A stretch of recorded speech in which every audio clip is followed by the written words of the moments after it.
Allahu Akbar, Allahu Akbar, Allahu Akbar, Allahu Akbar, Allahu Akbar, Allahu Akbar. کہ media اسلام کو بدنام کرنے میں لگا ہے. اسلام کے تعلق سے جو عزت اور احترام لوگوں کی نظر میں ہے اس عزت اور احترام کو گھٹانے میں لگا ہے. دشمنان اسلام ہر چیز کا استعمال کر رہے ہیں کہ کسی طرح اسلام کو بدنام کریں. اسلام کا جو درجہ، اسلام کا جو مرتبہ لوگوں کے ذہن میں ہے اس کو کم کر دیں. اگر دشمنان اسلام کوشش کر رہے ہیں اسلام کو بدنام کرنے کی تو ہماری ذمہ داری ہے، مسلمانوں کی ذمہ داری ہے کہ ہم وہ بھی نہ ہونے دیں. ہم اپنے کردار سے، اپنے عمل سے، اپنے اخلاق سے اسلام کے وقار کو گرنے نہ دیں.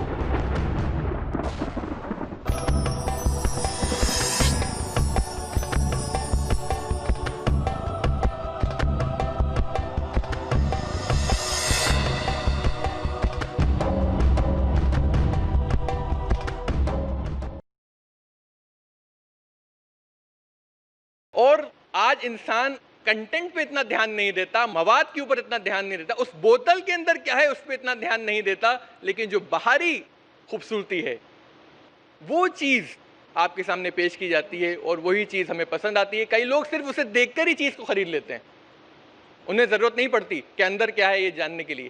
وہ زہر بیچ رہے ہیں تو بھی ہم لے لیں گے اس کو. اور آپ دیکھیے یہ جو کمپنیاں ہوتی ہیں یہ کئی بار سائیکالوجسٹ کو ہائر کرتی ہیں. کس کو ہائر کرتی ہیں؟ سائیکالوجسٹ کو، جو انسان کے ذہن کو پڑھ سکتے ہیں، انسان کو کیا چیز پسند ہے، کس چیز سے وہ کھنچے گا، اٹریکٹ ہوگا، کیا چیز اسے اور اثردار لگے گی. یہ لوگ جو ہیں وہ انسان کے ذہن کو سمجھتے ہیں. تو ان لوگوں کو کمپنیاں ہائر کرتی ہیں ایڈ بنانے کے لیے کہ کیا چیز دیکھ کر انسان ان کے قریب آئے گا اور اس چیز کو خریدے گا. آج کل تو کئی لوگ ایڈورٹیزمنٹ کے اندر جھوٹ بھی بولتے ہیں اشتہارات کے اندر. آپ دیکھیے یہ جو کار ہے اس کی قیمت یہ ہے، اس قیمت میں یہ کار صرف ہماری دکان پہ ملے گی، آپ ہمارے شو روم پہ ملے گی. لیکن اب آپ جب اس شو روم پہ جائیں گے تو وہ کہے گا کہ وہ ایک ہی کار تھی جو اس قیمت کی تھی، وہ بک گئی ہے، ہاں باقی کاریں جو ہیں ہمارے پاس وہ موجود ہیں. اب وہ آپ کو شو روم میں لے آیا اس ایڈ کے ذریعے، اس اشتہار کے ذریعے وہ آپ کو اپنی دکان پر لے آیا، لیکن اس نے کیا کہا وہ ایک ہی کار تھی جو اس قیمت کی تھی. اب آپ جو ہے اس دکان میں چلے گا، آپ کو دوسری کار مجبوراً آپ کو دوسری کار جو ہے دیکھنا پڑے گی. اور کئی بار ایسا ہوتا ہے، آپ دیکھیے بڑے بڑے شو روم میں لکھا 75% آف، 75% آف کوئی بھی چیز کے اوپر 75% جو ہے چھوٹ ہے. آپ دکان میں جائیں گے تو بولیں گے یہ تو 25% آف ہے، 10% آف ہے، آپ نے تو 75 لکھا ہے. آپ نے پڑھا نہیں برابر سے، وہ ہے اپ ٹو 75%، 75% تک. ہاں ایک دو چیزیں جو ہیں وہ ہمارے پاس ہیں 75% تک کی، لیکن اکثر جو ہے وہ 10% آف ہے یہاں پر. تو وہ اپ ٹو وہ کافی چھوٹا لکھا جاتا ہے، اور 75% جو ہے وہ کافی بڑا لکھا جاتا ہے. تو یہ جو دور ہے یہ جیسا کہ میں نے کہا اشتہارات کا دور ہے. آپ لوگوں کو، جو کمپنیاں ہیں وہ لوگوں کو بیوقوف بنانے کے لیے بھی تیار ہیں، لیکن اپنی جو چیز ہے وہ بک جائے، وہ لوگوں تک پہنچ جائے اچھے طریقے سے، اچھے انداز میں، اس کے لیے وہ جھوٹ تک بولنے کو تیار ہے. آپ کسی بھی شو روم میں جائیے، آپ نے کہا کہ یہ چیز اس قیمت میں ملے گی، ہاں ملے گی اس قیمت کے اوپر، لیکن آپ کو اس کے ساتھ یہ بھی خریدنا پڑے گا. لیکن یہ تو اشتہار میں نہیں تھا، لیکن کیا کروں میں. آپ دکان پہ آ گئے، آپ سے کہا گیا تھا کہ یہ چیز اس قیمت میں ملے گی، لیکن آپ جیسے ہی اس دکان پر پہنچے تو آپ کو کہا گیا کہ یہ چیز آپ کو اس کے ساتھ یہ چیز بھی خریدنا پڑے گی، تب جا کے آپ کو یہ چیز اس قیمت میں ملے گی. تو لوگ جو ہیں وہ اب اس طرح کے ٹرکس ہمارے ساتھ کھیل رہے ہیں. یہی کمپنیز جو ہیں یہ بتاتی ہیں کہ اگر آپ کے دکان کے اوپر ایک کسٹمر آتا ہے، ایک گراہک اندر آتا ہے، خریدار آتا ہے، خوشی خوشی آتا ہے اور وہ خوش ہو کر واپس جاتا ہے، تو وہ تقریباً 6 لوگوں کو بتائے گا، تقریباً 6 لوگوں کو بتائے گا کہ وہ خوش ہو کر نکلا ہے اس دکان سے. لیکن ایک انسان آپ کی دکان پر آتا ہے اور وہ ناخوش ہو کر باہر نکلتا ہے، تو وہ تقریباً 250 لوگوں کو بتائے گا کہ یہاں پہ مت جانا، یہاں سے چیز مت خریدنا۔ آپ سمجھ رہے ہیں بات کو؟ ایک دکان کے اوپر کوئی شخص آتا ہے، خوش ہو کے آتا ہے اور خوش ہو کر نکلتا ہے، تو وہ تقریباً 6 لوگوں کو بتائے گا کہ یہاں پر جو ہے 6 لوگوں کو بتائے گا کہ یہاں پر جو چیز ہے وہ اچھی ہے اور آپ بھی وہاں سے وہ چیز جا کے خریدیں۔ لیکن اگر کوئی شخص خوش ہو کے آتا ہے اور ناخوش ہو کے باہر نکلتا ہے تو وہ 250 لوگوں کو بتائے گا۔ تو یہ دیکھیے آپ کس طرح کا ایڈورٹیزمنٹ، کس طرح کا اشتہار وہ شخص کرے گا۔ تو اس لیے کمپنی جو ہے وہ چاہتی ہے کہ جو بھی گراہک، جو بھی خریدار اندر آئے ہماری دکان پہ، ہمارے مال پہ، ہمارے شو روم پر، وہ خوش ہو کر ہی باہر نکلے، ورنہ یہ بہت برا اشتہار ہوگا۔ 250 لوگوں کو وہ تقریباً بتائے گا کہ وہاں سے چیز مت خریدنا، اس دکان پہ مت جانا، اس شو روم پہ مت جانا، اس مال میں مت جانا، اگر وہ ناخوش ہو کر باہر نکلا تو اس لیے وہ لوگ پوری کوشش کرتے ہیں کہ کسٹمر جو ہے، گراہک جو ہے وہ خوش رہے اور خوش ہو کر باہر نکلے۔ نبی اکرم صلی اللہ علیہ وسلم کو اشتہار کی اہمیت پتہ تھی۔ آپ صلی اللہ علیہ وسلم کو پتا تھا کہ ایڈورٹیزمنٹ کا اثر کتنا ہوتا ہے انسانوں کے اوپر۔ آپ صلی اللہ علیہ وسلم کو پتا تھا کہ اسلام کی امیج جو ہے، اسلام کی شبیہ جو ہے، اس کو کیسے بچایا جا سکتا ہے بگڑنے سے۔ آپ صلی اللہ علیہ وسلم کو پتا تھا کہ اسلام کو اگر ہم نے مؤثر انداز میں پیش نہیں کیا تو اس کے کیا کیا نقصانات ہو سکتے ہیں۔ آپ صلی اللہ علیہ وسلم کو ایڈورٹیزمنٹ کی اہمیت کا اندازہ تھا۔ اس کے لیے میں آپ کے سامنے ایک مثال پیش کرنا چاہوں گا۔ جب نبی کریم صلی اللہ علیہ وسلم مدینہ میں تھے تو مدینہ میں منافق جو تھے ان کی تعداد کافی تھی، منافق جو تھے ان کی تعداد کافی تھی، اور یہ چیز مکہ میں نہیں تھی، مکہ میں منافقین نہیں تھے، لیکن مدینہ میں جب آپ آئے اور جب آپ نے اسلامی قانون کو نافذ کیا تو وہاں پر منافق جو تھے ان کی تعداد بڑھ گئی۔ تو ان میں سے ایک منافق تھا، جب وہ مدینہ میں انٹر ہو رہا تھا، مدینہ کے اندر آ رہا تھا، تو اس نے ایک بہت ہی خراب جملہ بولا، اور اس کا بیٹا اس کے ساتھ تھا جو کہ پکا مسلمان تھا۔ اس کا بیٹا اس شخص کے ساتھ تھا اور وہ پکا مسلمان تھا۔ تو اس منافق نے ایک بہت ہی گھنونا جملہ بولا۔ اس نے کہا کہ جو لوگ، جو عزت دار، باوقار، باعزت لوگ ہیں مدینہ کے، وہ ان ذلیل لوگوں کو مدینہ کے بہت جلد نکال باہر کریں گے۔ کیا کہہ رہا تھا وہ کہہ رہا تھا مدینہ کے جو باوقار، باعزت اور عزت دار لوگ ہیں، وہ لوگ بہت جلد ان ذلیل لوگوں کو مدینہ سے نکال باہر کریں گے۔ باعزت، باوقار سے مراد وہ خود تھا اور اس جیسے لوگ تھے، اور ذلیل لوگوں سے مراد نعوذ باللہ نبی کریم صلی اللہ علیہ وسلم اور ان کے اصحاب، ان کے صحابہ تھے۔ تو اس نے اس طرح کا جملہ مدینہ کے باہر کہا تو آپ اس شخص کا جو بیٹا تھا، جو پکا مسلمان تھا، وہ سخت ترین ناراض ہوا اپنے باپ سے کہ اس نے وہیں اپنے باپ کو روک دیا اور کہا کہ ابا تم مدینہ میں انٹر نہیں کر سکتے، تم مدینہ میں گھس نہیں سکتے، اور میں تمہیں مدینہ میں گھسنے نہیں دوں گا۔ تم نے اتنا برا جملہ ادا کیا ہے اپنے منہ سے کہ میں تم کو مدینہ میں اب گھسنے نہیں دوں گا۔ تو اس منافق نے کہا بیٹا میں تمہارا باپ ہوں۔ اس نے کہا نہیں، تم میرے باپ ہوگے، لیکن جب تک نبی اکرم صلی اللہ علیہ وسلم تم کو مدینہ میں گھسنے کی اجازت نہیں دیتے، میں تمہیں مدینہ میں گھسنے کی پرمیشن نہیں دوں گا، میں تمہیں مدینہ میں گھسنے نہیں دوں گا۔ تو اب یہ جو مسلمان بیٹا تھا، یہ نبی کریم صلی اللہ علیہ وسلم کے پاس پہنچا، آپ کے پاس پہنچا، اور اس نے نبی کریم صلی اللہ علیہ وسلم کو بتایا کہ اس کے باپ نے کس طرح کا جملہ ادا کیا ہے آپ صلی اللہ علیہ وسلم اور صحابہ کے بارے میں۔ اور اس نے کہا نبی کریم صلی اللہ علیہ وسلم میں اپنے باپ سے بہت سخت ناراض ہوں، اب آپ فیصلہ کیجئے کہ کیا کرنا ہے میرے باپ کا، اور اگر آپ کہیں گے میرے باپ کو قتل کرنا ہے، اگر آپ چاہتے ہیں کہ میرا باپ قتل کیا جائے تو مجھے اجازت دیجئے، مجھے موقع دیجئے کہ میں اپنے باپ کو قتل کر سکوں۔ یہ تھا ایمان مسلمانوں کا۔ تو نبی کریم صلی اللہ علیہ وسلم نے کیا جواب دیا؟ کیا جواب دیا آپ نے؟ اس کا باپ منافق تھا، لیگلی مسلمان تھا، آپ صلی اللہ علیہ وسلم نے جواب دیا ہرگز نہیں۔ آپ نے کہا ہرگز نہیں، کیا تم چاہتے ہو کہ یہ لوگ جو مدینہ میں ہیں وہ یہ کہیں کہ محمد اپنے صحابہ کو، اپنے آس پاس والوں کو قتل کرتا ہے؟ کیا تم چاہتے ہو کہ یہ لوگ، مدینہ کے جو لوگ ہیں، یہ کہیں کہ نبی کریم صلی اللہ علیہ وسلم اپنے صحابہ کو مارتے ہیں، ان کو قتل کرتے ہیں؟ کیا اس طرح کا اشتہار تم چاہتے ہو؟ اس طرح کا پرچار کرنا تم چاہتے ہو؟ کیونکہ وہ شخص تو تھا منافق، اوپری طور پر، باہری طور پر تو وہ مسلمان ہی تھا، لوگ تو اسے مسلمان سمجھتے تھے، صحابہ کرام کے اندر اس کو سمجھتے تھے، حالانکہ تھا نہیں وہ۔ تو نبی اکرم صلی اللہ علیہ وسلم نے کہا کیا تم چاہتے ہو کہ میں اس شخص کو مار دوں اور لوگ کہیں کہ نبی کریم صلی اللہ علیہ وسلم اپنے صحابہ کو مارتے ہیں، اپنے ساتھیوں کو قتل کرتے ہیں؟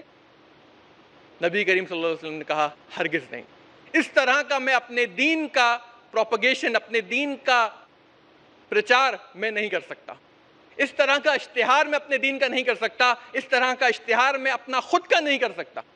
نبی کریم صلی اللہ علیہ وسلم کو ایڈورٹیزمنٹ کی، اشتہار کی اہمیت پتہ تھی، ان کو پتا تھا اگر میں ایسا کر دوں گا تو لوگ اسلام سے دور ہو جائیں گے، وہ کہیں گے یہ کیسا نبی ہے جو اپنے صحابہ کو، اپنے جو دوست ہیں، اپنے احباب ہیں، ان کو قتل کرتا ہے اور ہم سے کہتا ہے کہ معصوموں کی جان نہ لو۔ تو نبی کریم صلی اللہ علیہ وسلم کو پتا تھا ایڈورٹیزمنٹ کی اہمیت، اشتہار کی اہمیت۔ ہم مثال لیتے ہیں پہلے جارج بش کی۔ جارج بش جب امریکہ کا پریزیڈنٹ تھا اور جب اس نے افغانستان اور عراق پر حملہ کیا تو اس نے CNN کے اوپر آ کر بولا اور صاف طور پر یہ بیان کیا، اس نے CNN پہ آ کر یہ بیان کیا اور کہا کہ انگریزی میں اس نے کہا کہ God told me to go to Afghanistan and Iraq۔ کیا کہا اس نے کہا کہ خدا نے مجھ سے کہا ہے کہ افغانستان پہ جا کر حملہ کرو، خدا نے مجھ سے کہا ہے کہ عراق پہ جا کر حملہ کرو۔ آپ دیکھ رہے ہیں اس کا سٹیٹمنٹ، اس کا جملہ۔ جارج بش کہہ رہا ہے کہ خدا نے مجھ سے کہا ہے کہ جاؤ افغانستان پہ حملہ کرو، جاؤ عراق پر حملہ کرو، خدا نے۔ اس وجہ سے کئی عیسائی جو تھے وہ ایتھیسٹ ہو گئے۔ کیا ہو گئے؟ ملحد، دہری ہو گئے۔ اور یہی چیز ہے جو عیسائیت کی اگر ہم تاریخ اٹھا کے دیکھیں گے تو عیسائیت نے جتنا بھی قتل عام کیا ہے، کروسیڈ جسے ہم کہتے ہیں، صلیبی جنگ، صلیبی جنگ انہوں نے اسی لیے کی کہ جو بھی ہمارے جس خدا کی ہم عبادت کرتے ہیں اس کی عبادت نہیں کرتا اس کو قتل کر دو، جو عیسائی نہیں ہوتا اس کو قتل کر دو۔ عیسائیت کے نام پر انہوں نے لوگوں کو قتل کیا، کروسیڈ کیا، صلیبی جنگ کی۔ اور اسی وجہ سے کئی عیسائی جو تھے وہ عیسائیت سے نفرت کرنے لگے، ان کے دلوں میں اس عیسائیت کی نفرت بیٹھ گئی۔ کیا بیٹھ گئی؟ نفرت۔ اور وہ لوگ دہریے ہو گئے، ایتھیسٹ ہو گئے۔ آج عیسائیت کے خلاف جتنی بھی کتابیں موجود ہیں عیسائیت کے خلاف، اکثر دہریوں نے لکھی ہیں جو پہلے عیسائی تھے۔ کس نے لکھی ہیں؟ ایتھیسٹ، جن کا اوپر والے کے اوپر سے بھروسہ ہی اٹھ گیا کہ اگر اوپر والا کہہ رہا ہے کہ جا کے معصوموں کا قتل کرو افغانستان میں، اگر اوپر والا کہہ رہا ہے کہ عراق میں جا کر معصوموں کا قتل کرو، ان کو مارو، تو ایسے اوپر والے پہ ہم کیا بھروسہ کر سکتے ہیں؟ وہ لوگ دہریے ہو گئے۔ اگر اوپر والا کہہ رہا ہے صلیبی جنگ میں جا کر مسلمانوں کو قتل کرو، تو وہ لوگ کہنے لگے کہ ہم عیسائیت کو نہیں مانتے، اور پھر انہوں نے عیسائیت کے خلاف، بائبل کے خلاف کتابیں لکھنا شروع کریں۔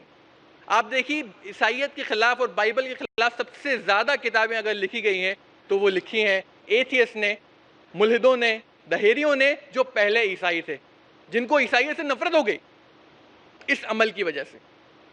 جو عمل انہوں نے کیا اس عمل کی وجہ سے ان کو نفرت ہو گئی عیسائیت سے۔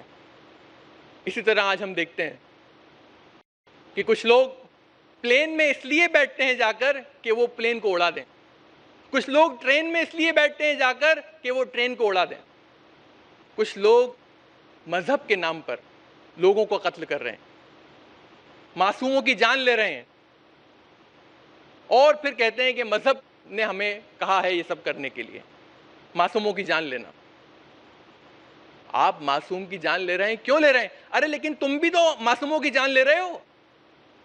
جب آپ ایسے لوگوں سے پوچھتے ہیں کہ آپ کیوں معصوموں کی جان لے رہے ہیں، آپ کیوں عام لوگوں کو قتل کر رہے ہیں جو جس کا جنگوں سے کوئی تعلق نہیں ہے، تو وہ کہتے ہیں کہ آپ نے بھی تو معصوموں کی جان لی ہے، تم لوگوں نے بھی تو معصوموں کو مارا ہے، اس لیے ہم بھی معصوموں کو ماریں گے۔ تم لوگوں نے معصوموں کو مارا ہے، اس لیے ہم بھی معصوموں کو ماریں گے۔ اور پھر وہ بات چیت کے دوران وہ کہتے ہیں کہ قرآن نہیں کہتا کہ آنکھ کے بدلے آنکھ، دانت کے بدلے دانت، کہتا ہے کہ نہیں؟ لیکن وہ لوگ بھول جاتے ہیں کہ قرآن کہتا ہے آنکھ، معصوم آنکھ کے بدلے اس شخص کی آنکھ جس نے آنکھ کو پھوڑا۔ میں ایک بار پھر دہراؤں گا اس چیز کو، معصوم آنکھ کے بدلے کسی اور معصوم شخص کی آنکھ نہیں لے سکتے، بلکہ قرآن جس بات کی اجازت دیتا ہے معصوم شخص کی آنکھ کے بدلے اس شخص کی آنکھ جس نے اس آنکھ کو پھوڑا، اس بات کی اجازت دیتا ہے قرآن۔ لیکن آپ کسی معصوم شخص کی آنکھ کے بدلے کسی اور معصوم شخص کی آنکھ نہیں لے سکتے، اس بات کی قرآن اجازت نہیں دیتا۔ تو یہ ایک بہت ہی فالس آرگیومنٹ ہے اور ایک بہت ہی غلط بات ہے۔ کچھ مسلمان بھی ان چیزوں میں ملوث ہیں، معصوموں کی جان لینے میں، جو اسلام جو ہے اس بات کی اجازت نہیں دیتا۔ اللہ تعالیٰ فرماتا ہے کہ اگر کسی شخص نے کسی معصوم انسان کی جان لی تو گویا اس نے ساری انسانیت کا قتل کر دیا، اور اگر کسی شخص نے کسی معصوم انسان کی جان بچائی تو گویا اس نے ساری انسانیت کی جان بچائی۔ یہ تعلیم ہے اسلام کی۔ تو آپ کسی معصوم انسان کی جان کے بدلے کسی معصوم انسان کی جان نہیں لے سکتے، یہ اسلام اس بات کی اجازت نہیں دیتا۔ آپ دیکھیں اس مسلمانوں کا جو غلط پرچار، اسلام کا جو وقار جو گرا ہے، چاہے وہ مسلمانوں کے کردار سے گرا ہو، چاہے مسلمانوں کے اعمال سے گرا ہو، چاہے مسلمانوں کی حرکتوں کی وجہ سے گرا ہو، اس وقار کے گرنے سے، اسلام کے وقار کے گرنے سے جو نقصانات مسلمانوں کو ہو رہے ہیں پوری دنیا میں، اگر ہم ان کا جائزہ لیں تو یقیناً جو ہے ہمیں یہ ماننا پڑے گا کہ ہم مسلمانوں کا بہت بڑا ہاتھ ہے اسلام کے وقار کو گرانے میں، بہت بڑا ہاتھ ہے۔ سوئٹزرلینڈ میں اگر ہم جائیں گے اور دیکھیں گے تو وہاں کے سوئٹزرلینڈ کے جو لوگ ہیں انہوں نے پورا ایک پیٹیشن ڈالا، پورا پیٹیشن، کہ ہم نہیں چاہتے کہ مسلمانوں کی مسجدوں کے مینارٹ جو ہے وہ بنائے جائیں، ہم یہ نہیں چاہتے، نفرت ہے انہیں مسلمانوں سے۔ انہوں نے کانسٹیٹیوشن میں ایک امینڈمنٹ ڈال دیا کہ مسلمانوں کی مسجدوں کے مینارٹ نہیں ہو سکتے، نہیں بنا سکتے آپ۔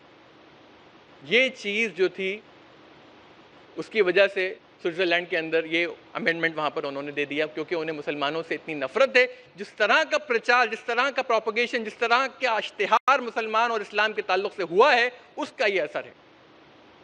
ابراہیم علیہ السلام نے ایک دعا کی تھی، قرآن مجید میں یہ دعا موجود ہے، سورہ ممتحنہ سورہ نمبر 60 آیت نمبر 5، ربنا لا تجعلنا فتنة للذین کفروا، کہ اے اللہ مجھے کافروں کے لیے، مجھے غیر مسلمین کے لیے، مجھے جو نان مسلم سے ان کے لیے فتنہ نہ بنا، ایک ٹیسٹ نہ بنا، آزمائش نہ بنا۔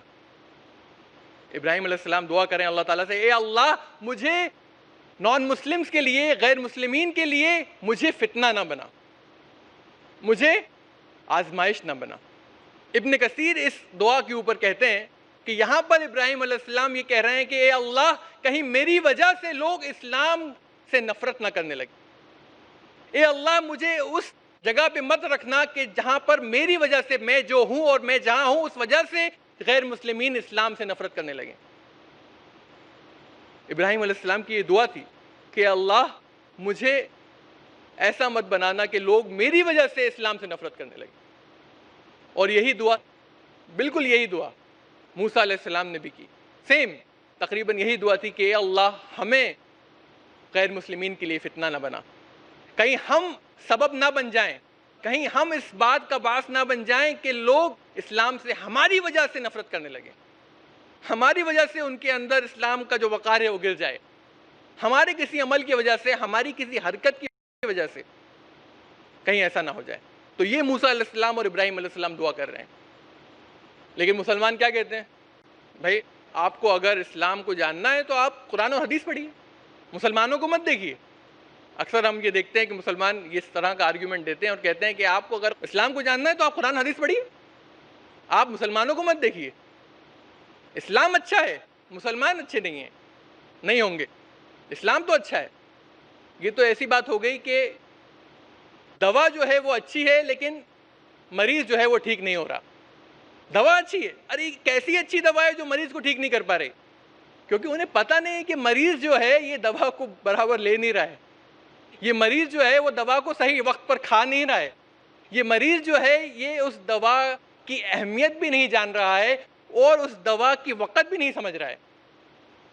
تو اس طرح کا جو آرگیومنٹ ہے وہ صحیح نہیں ہے کہ اسلام کو دیکھیے، آپ مسلمانوں کو مت دیکھیے، صرف اسلام کو دیکھیے، یہ ٹھیک نہیں ہے۔ تو اگر اسلام اچھا ہے تو وہ اپنے لوگوں کے لیے کچھ اچھا ہونا چاہیے، لوگوں کے اندر وہ فرق آنا چاہیے اس کی وجہ سے، اور جو ہم مسلمانوں میں درکنار ہے ہونا چاہیے، اور وہ امپروومنٹ، وہ سدھار ہمارے اندر آنا چاہیے۔ اسلام ایک خوبصورت مذہب ہے، ایک بہت ہی حسین مذہب ہے، ایک بہت ہی بہترین مذہب ہے، لیکن ہمیں اس کا اشتہار بھی اسی بہترین ڈھنگ سے کرنا پڑے گا، ہمیں اس اسلام کا پرچار بھی اسی بہترین ڈھنگ سے پیش کرنا پڑے گا، ہمیں اسلام کو پیش بھی مؤثر انداز میں کرنا پڑے گا۔ اور ہر بار ایسا نہیں ہوتا کہ ہماری وجہ سے لوگ اسلام سے نفرت کرنے لگیں، یا ہماری وجہ سے لوگ اسلام کا جو وقار ان کی ذہن میں تھا، ان کی نظر میں تھا، وہ گر جائے، یا اسلام کی جو پوزیشن تھی، جو سٹیٹس تھا، جو مرتبہ تھا، جو درجہ تھا، وہ کم ہو جائے۔ ہر بار ایسا نہیں ہوتا، کئی بار ہمارے کردار کی وجہ سے لوگ اسلام کے قریب بھی آتے ہیں، لیکن اگر ہم اپنے کیریکٹر سے، اپنے کردار سے کم ہم اتنی کوشش کریں کہ ہم اپنے کیریکٹر اور کردار سے اس کے وقار کو نہ گرنے دیں، اس کا جو مرتبہ، جو درجہ، جو عزت اور احترام جو لوگوں کے ذہن میں کم سے کم وہ ہماری وجہ سے کم نہ ہو جائے، یہ خیال رکھیں ہم۔ اگر ہم اس بات کا خیال رکھیں گے تو انشاءاللہ اسلام کے بارے میں جو غلط فہمیاں ہیں، اسلام کے بارے میں جو غلط پرچار ہو رہا ہے، جو پروپیگنڈا ہو رہا ہے، وہ انشاءاللہ اس سے کافی کچھ ہوگا کہ کم سے کم ہم مسلمان اس بات کے ذمہ دار نہیں ہوں گے کہ اسلام ہماری وجہ سے لوگ اسلام سے نفرت کرنے لگے، ہماری وجہ سے لوگ اسلام سے پھر گئے یا مرتد ہو گئے، یا اسلام کو لوگوں نے چھوڑ دیا ہماری وجہ سے کم ہم اس بات کا خیال رکھیں کہ تاکہ اللہ تعالیٰ آخرت میں ہم سے نہ پوچھے کہ تم نے ایسا کیا، اس کی وجہ سے لوگ جو تھے وہ اسلام سے دور ہو گئے۔ جس طرح کہ ابراہیم علیہ السلام نے کہا کہ اے اللہ مجھے فتنہ نہ بنا، آزمائش نہ بنا غیر مسلموں کے لیے۔ تو میں اپنی بات کو ختم کروں گا قرآن مجید کی اس آیت سے جو میں نے اپنے تقریر کی شروع میں پڑھی تھی۔ اللہ تعالیٰ فرماتا ہے سورہ فصلت میں، سورہ نمبر 41 آیت نمبر 33 میں، وَمَنْ أَحْسَنُ قَوْلًا مِّمَّنْ دَعَا إِلَى اللَّهِ، اس شخص سے بہترین بات کس شخص کی ہے جو لوگوں کو اللہ کی طرف بلائے، نیک اعمال کرے۔ وَمَنْ أَحْسَنُ قَوْلًا مِّمَّنْ دَعَا إِلَى اللَّهِ وَعَمِلَ صَالِحًا وَقَالَ إِنَّنِي مِنَ الْمُسْلِمِينَ، اور کہے کہ میں مسلمانوں میں سے ہوں، میں ان لوگوں میں سے ہوں جنہوں نے اپنی رضا کو اللہ کے حوالے کر دیا ہے۔ وآخر الدعوانا ان الحمد للہ رب العالمین۔ خواتین و حضرات، ابھی آپ برادر مطہر خان کی زبانی اسلام کے وقار کو گرنے نہ دیں اس موضوع پر انتہائی جامع اور عالمانہ تقریر سن رہے تھے۔ اللہ